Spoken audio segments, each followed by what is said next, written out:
So we have the start of Spa in the wet conditions like Portugal. Prost was on pole, I was second. Important to be well off on the green light and therefore be away from any potential accidents and a lot of spray from other cars. So I managed to be first, Piquet was second, and then he spun off exiting the first corner and slowed down a little bit all the rest of the field, which gave me a good break right from the first corner there. I had a nice lead from Prost and Alboreto, and then Mansell and Johansson, and the two Barclay cars, and then Rosberg, De Angelis. But on the top of the hill, the track was getting quite dry already on the first lap, because Spa is a well-spread racing track. So you have rain in one piece, and the other side maybe with sun. So it was a hard job to decide when to stop for tires. We were all on wet tires, of course, but after very few laps, almost everybody started stopping for slick tires. And at that moment we see Mansell taking over Prost, the second position, and starting to put some pressure on myself.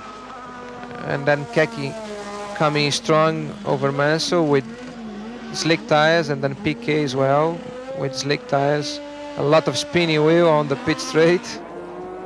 At this time myself and Mansell were still on wet tires, and the tires were going off quite badly. There you see the hectic pit stop of Ferrari. The car going on the floor. It was a very slow one.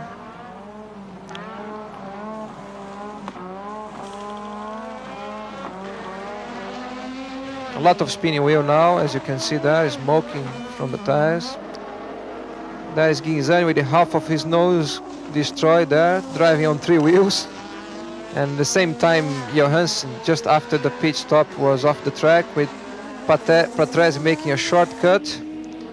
And this time, I was just behind Mansell exiting the pits. I had a slower pit stop than him, so it was important to take him as soon as possible. As you can see there, just out of the pits, I tried by the outside over the wet with the slick tires, and that was really a chance that I decided to take, because with the Honda so much powerful on the race conditions, it would be difficult to take him on the straight eventually.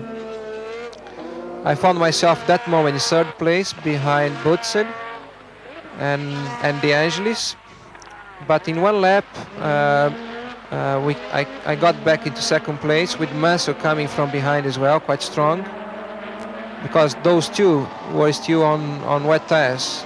Like you see there, Elio De Angelis still on wet tires.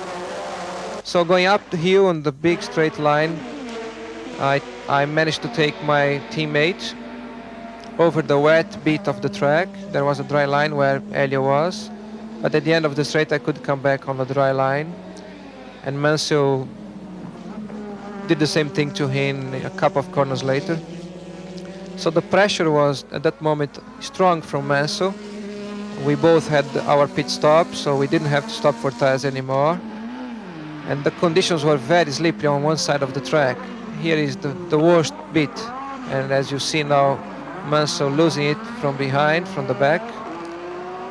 And this part of the track was almost wet the full race distance, and Alio loses that as well.